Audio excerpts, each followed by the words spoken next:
Hi guys, welcome to this channel. This is a reading for Leo zodiac sign. Your energy at this time, Leo. Leo zodiac sign. You're not active to take action. You're not excited to take action. You're not positive to take action. Para ba hindi ka makagawa ng move or hindi ka makapag-take ng action.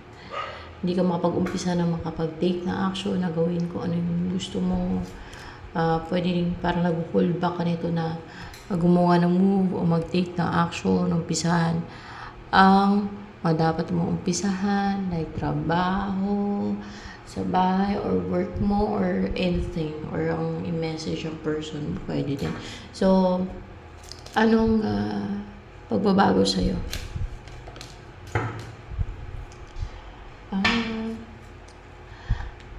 There's union. Union with what? Ano mangyari? No? Yun ang pagbabago. Union with what?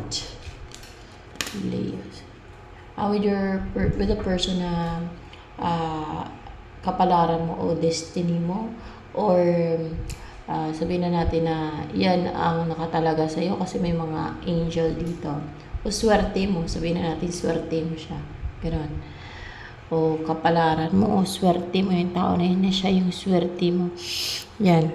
You're meant to be together. So, there's reconciliation, union, partnership sa inyong dalawa. Anong gagawin ninyong dalawa pag nagsama na kayo ng person na yan, na magkaroon ng reconciliation sa inyo or union?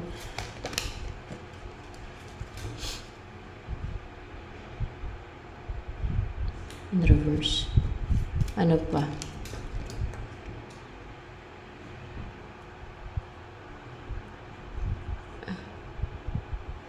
Meron kayong paghiwalayin eh.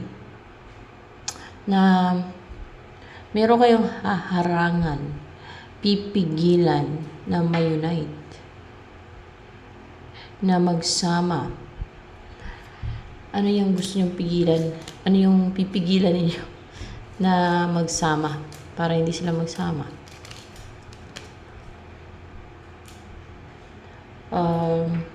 Kinikip nila yung isa't isa eh. Nag-hold on sila. Ayaw nilang bitawan ng isa't isa. More clarification of this Four of Pentacles here.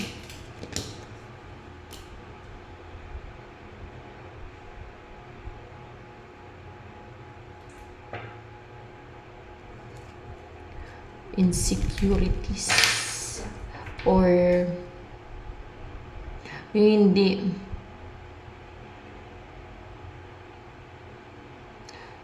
this is a pwedeng two lovers na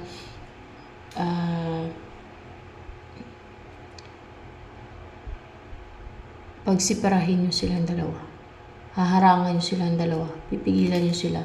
More clarification with this lovers in reverse here. Oh. Ano to eh? Hiwalay ito sila.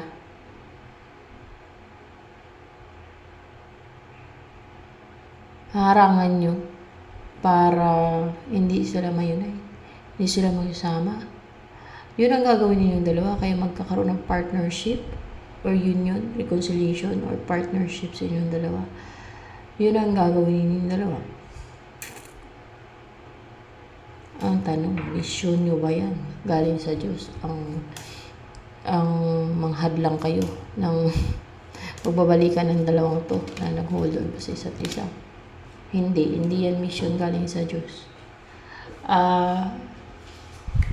Mission yan galing sa devil.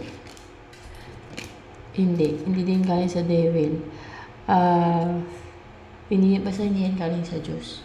Mission galing sa kadiliman. Hindi ba sa kadiliman? Galing sa kadiliman, inutusan yung utak nyo. Sa kadiliman pala yan. Mission yan, galing sa kadiliman. Kaya mangharang kayo. Hayaan nyo yung iba kung gusto nilang magbalikan sila. Bakit yung hadlangan? Ba't kayo magkuntsabahan? Ba't para lang hadlangan yung magbalikan ang Yung magjowa, yung mga mag-ex, bakit yung papakailaman ang buhay ng iba? Leo.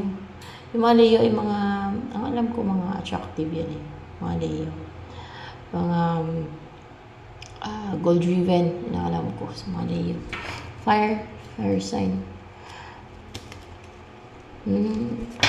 Hadlangan nyo para hindi sila magkabalikan, pero yung mission na hindi galing sa Diyos yan. Hindi din galing sa devil, galing sa kadiliman. Galing sa ibang fallen angel yan. Kasi yung devil ay, ano yan eh, yan yung hari nila eh, diba? Sa kadiliman, galing sa demonyo yan, inutusan, mayroon silang sinisend sa utak ninyo, pinapa-overthink ng kadiliman, mga demonyo, gano'n. Para ganun ang gagawin ninyo, manghadlang kayo, o di yung kinikiri yung mission sa kadiliman galing from the devil's kingdom. O see?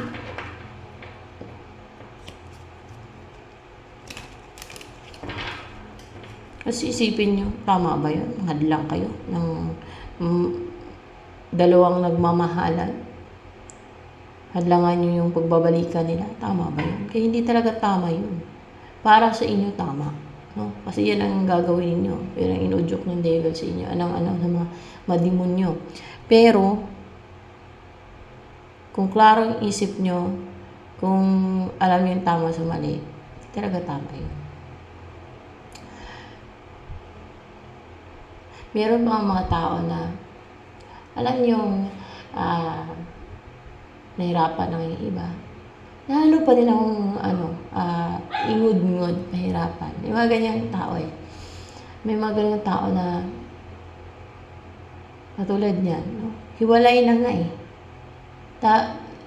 Pero mahal nila ang isa't isa. Oh. Halata naman kasi na-hold on pa rin sila sa isa't isa. Harangan nyo pa?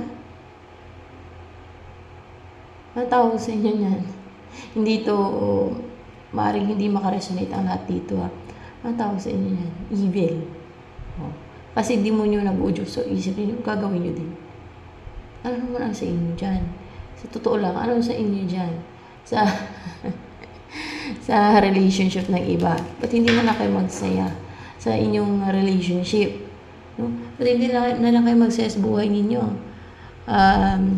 To have a peaceful life. Ba't hindi na lang kayo tumulong sa mga kawawa? Oh. Ang dami kaya nagugutom ng mga bata. Ang dami kaya nangailangan ng tulong. Oh. Huwag yan ang gagawin niyo. Yung mission ninyo ay galing pa sa Diyos. Parang kaya hindi man galing sa Diyos ay baka matutuwa pa yung Diyos inyo. Kung pagtulong ang gagawin ninyo na walang kapalit ha. Ganun po yun pag sa Diyos walang kapalit ang pagtulong. Huwag ka na mag-expect ng yung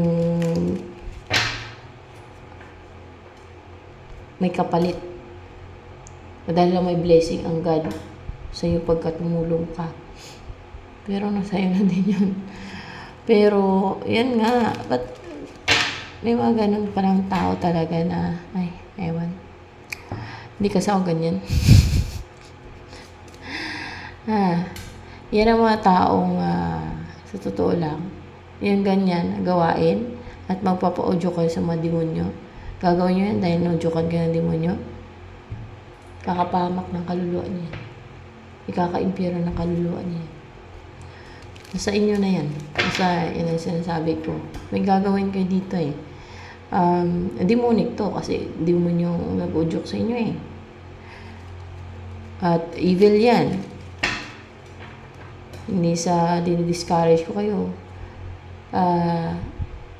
Evil talaga yan. Baka nga witchcraft yung gagawin niya eh. Manipulation, deceit. Let's see. Ano pa ang gagawin ninyong dalawa? Ganun pa ang gagawin ninyong dalawa. Magpagsamahin ka ng mga demonyo, no? Yung swerte niyo pala galing sa demonyo na pagsamahin kayo para halangan ito, ginagamit kayo ng mga demonyo ng the devil's kingdom. Ginagamit kayo. Kayo ang kawawa sa huli, sa totoo lang. Kasi bakit? Kayo ang paparusahan sa impyerno ng God. Pag yan ang mga gawain ninyo, pag yan ang, hindi talaga tama yan.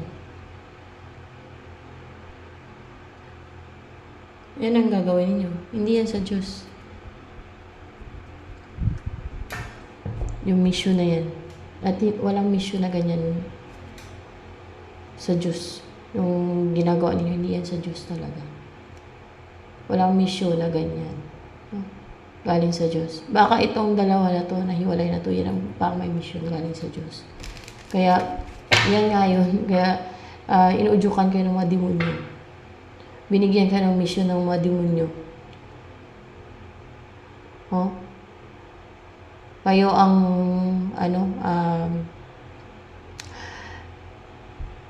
utusan ng demonyo.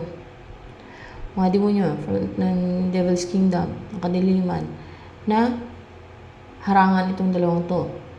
Iwalay na nga, harangan nyo pa. Ipigilan nyo pa ang pagbabalikan nila. Kung gusto nilang balikan sila.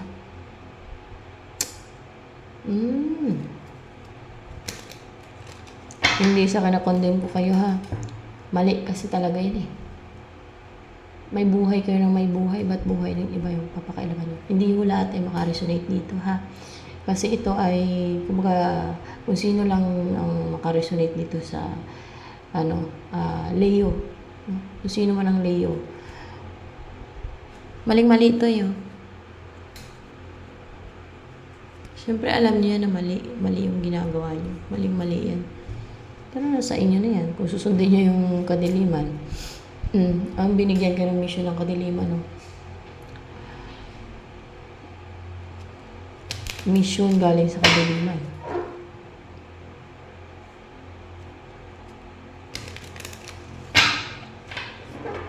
Ano ang next na mangyari sa inyong dalawa nitong person na ito na magkaroon ng union o partnership sa inyong dalawa?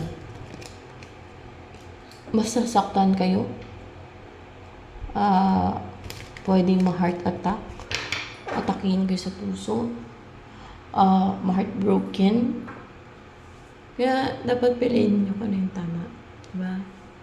Kasi solid yung pagsisisi. Tapos kabilang buhay, paparusahan pa ka ng ganun sa impyerno. Pag yan yung kinikerry yung mission, pag yan ang i-carry yung mission yung sa devil, sa mga fallen angels, sa mga kadiliman. Siyempre, hindi kayo sa Diyos niyan pag yan ang inyong gagawin, yung i-carry ninyong mission. Tapos pag nagalit tong dalawang to kasi ginagawa ninyo ng deceit, gagawa ninyo ng deceit kung sakali man nagagawin nyo, inudyok sa inyo ng devil. Anong fallen angels pa na mga sa kadiliman. Sila na ngayon ang mamanipulahin nyo na palabasin nyo sila ang masama. Kasi pag sa kadiliman talaga, pag mga evil, manipulative yan eh. Pabaliktarin pa nila eh. Pag once na nagalit ay parang na nila yon. Gagamitin nila against dun sa papalabasin nila yan sila ang biktima, yung evil ang biktima, na sila palang gumagawa ng mga deceit at scheme at kadimunyuhan, no? Tapos yung nagalit ang ginagawa ng deceit at scheme at kadimunyuhan eh, yun na daw ang masama o salbahe kasi nagalit. Parang maramdaman, parang sinasalbahe ginagawa ng deceit ay parang mapatanong pa sarili niya kung tama ba yung ginawa niya, nagalit siya. Hindi niya pala alam na minamanipula na siya. Nabiktima na siya talaga. Binabaliktad lang siya. Ang daming ganyan. Kita ko naka-experience ako ng mga ganyan. Ng mga manipulation na yan. Alam niyo, manood po kayo ng kung ano yung ginagawa ng mga manipulative na tao. Ewan ko lang kung aware. Aware kayo niyan. Malamang aware kayo kung anong tama sa mali. Aware, syempre may isip naman ang tao eh.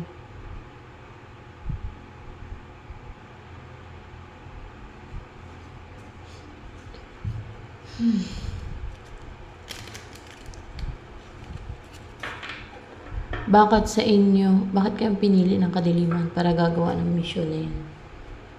Galing sa kadiliman na maging partner mo. Kasi puno kayo ng baggage. Kasi Parang nahirapan ba kayo ba? Parang ang bigat sa kalooban nyo, mabigat na ano. Para sa inyo na.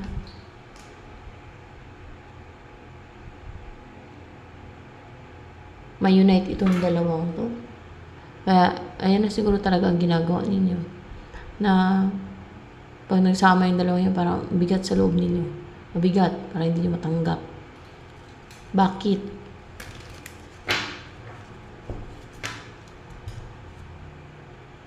Gusto nyo. May gusto kayo. Gusto nyo mag-risk. Gusto nyo sa inyo mag-risk. Gusto nyo yung isa dito. Ano yun? Crush nyo? Yung isa dyan? Let's see. Crush nyo na yung isa dyan. Crush lang eh. Ba't nyo pakialaman? Gagawa pa kayo ng kademonyuhan. Dahil lang sa crush. Well, that's your choice. Pag yan ang sinunod ninyo, yung kadiliman, may parusa yan ang God sa kabilang buhay. Alam nyo naman yan kung ano yung parusa ng God. May warning yan yung God sa Bible. Basahin nyo na lang kung ano yung mga warning na God about sa mga ganyan ang kademonyo na gawain. Kung saan niya ilalagay yung kaluluwa ng mga ganun ang gawain. Yan ay ayaw ko na sana guys mag-ano yung mangaral ba. Kaso nasama siya sa reading. At kasi nagpapaguide ako kay Jesus Christ eh. Kaya siguro.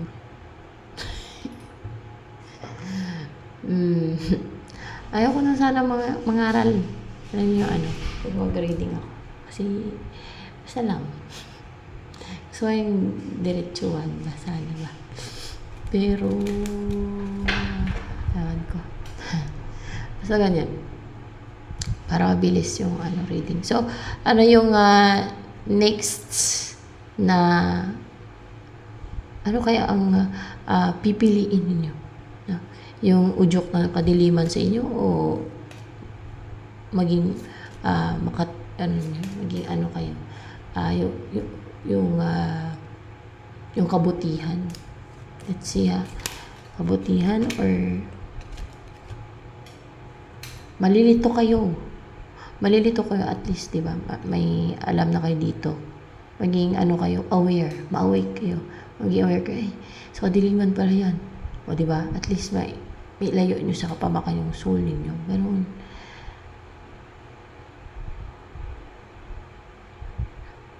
Kanina, ayaw ko na nga ikwento. Kwento na naman ako eh. Ayan malito kayo kung ano ba. Saan ba dito yung sa God? Saan ba dito yung sa ano? Baka gano'n, actually, maging defensive kayo eh. At malito kayo. Bakit kayo malilito? Malito kayo na ano? Tingnan natin. Mag-introspect muna kayo. Gusto nyo maliwanagan. Gusto nyo maklaruhan. Kung gagawin nyo ba yung inudyok sa inyo ng devil, yung binibigay ng mission sa inyo ng devil, ng kadiliman, ng the devil's kingdom. Or hindi. Malilito kayo. Tapos maging defensive din kayo.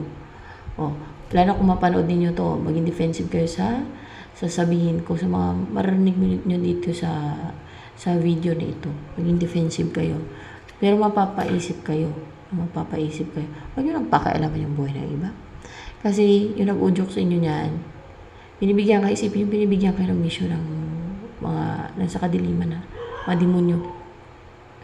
Kasi bakit nila ginagawa yon? Na binibigyan kayo ng mission. Ang habol nila niyan, kaluluwa nyo, di ba? Gusto nila makarami ng kaluluwa ng mga tao. Ang gusto nga nila, halos lahat ng tao ay doon nila mapapunta sa impyerno ang soul ng mga tao. Di ba? Ng halos lahat ng mga tao. O gano'n nila ka-greedy sa kaluluwa ng mga tao. Pinapahamak nila ang kaluluwa ninyo at ginagamit kayo sa kung ano yung gusto nila. Kaya tama na mag-isip kayo. Ano kaya maging desisyon ninyo? What's with the death card in reverse here?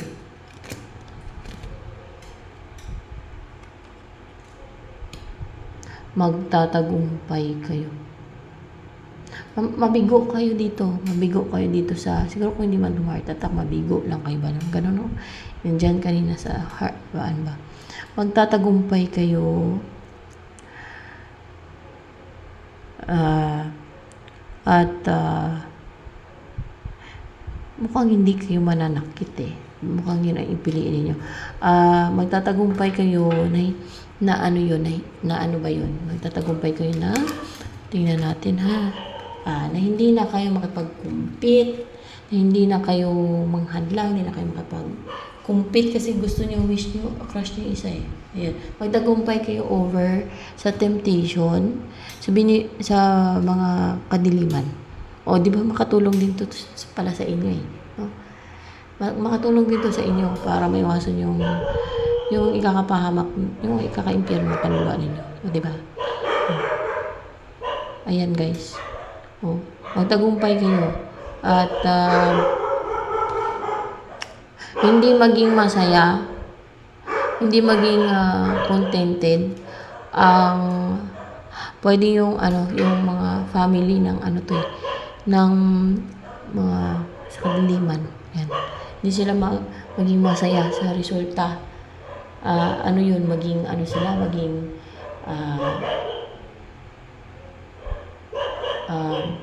dito, may aso.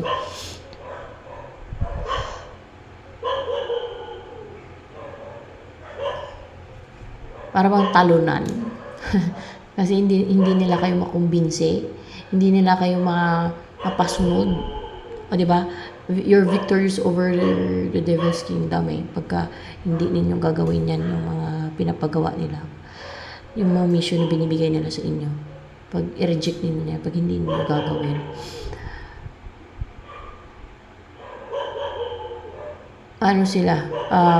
Hindi sila magsaya kasi hindi nila makuha ang kaluluwa niya. Alam niyo kung ano yung kung bakit binibigyan kayo ng mission. Temptation nila sa inyo yan. Nang tuluyan nila makuha yung kaluluwa ninyo. Yung soul ninyo na itapon nila sa impyerno, mapahamak nila ang kaluluwa nyo. Mapa-impyerno ang kaluluwa nyo. Ganyan. Kaya tama lang mag-isip-isip kayo. Pero sa inyo pa rin yung desisyon. Yan.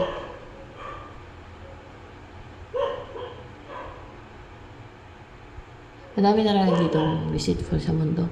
Kasi, alam yung mga orasyon-orasyon na mga kahit palipad hangin.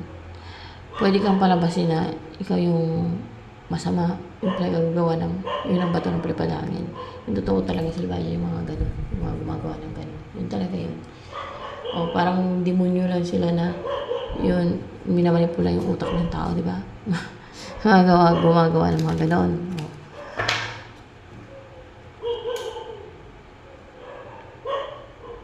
Pag hindi niyan ginawa, nagtagumpay ka na. Pero nagtagumpay ka na, hindi ninyo gagawin yung binibigay sa inyo ng mission ng kadiliman. Hindi yan sa Diyos na mission.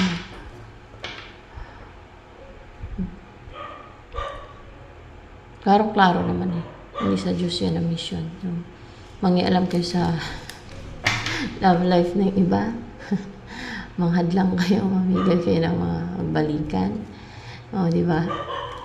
Dahil lang gusto nyo isa, crush nyo. Dahil lang may greediness, mga gano'n.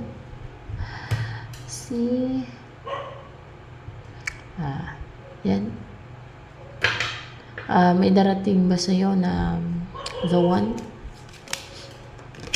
Meron, magantay ka lang. May darating na the one for you.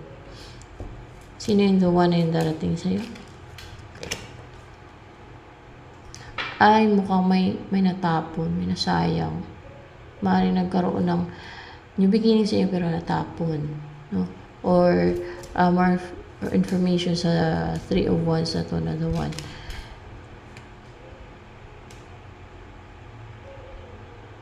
Napapahinga pa to kaya mag-antay ka. Mag-antay ka muna kasi nag-relax pa to. Napapahinga.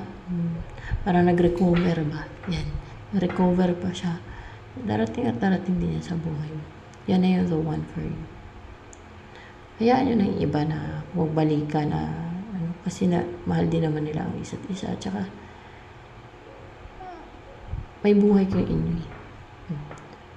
At yung mga ganong gawain ng hadlang kayo ng mga divinely guided o nakadestined o yung mga nagmamahalan na gusto magbalikan o gusto ma-unite.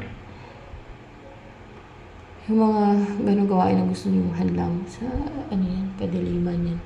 Mission yan galing sa kadiliman. Para aware din ka ng mga mission galing sa kadiliman.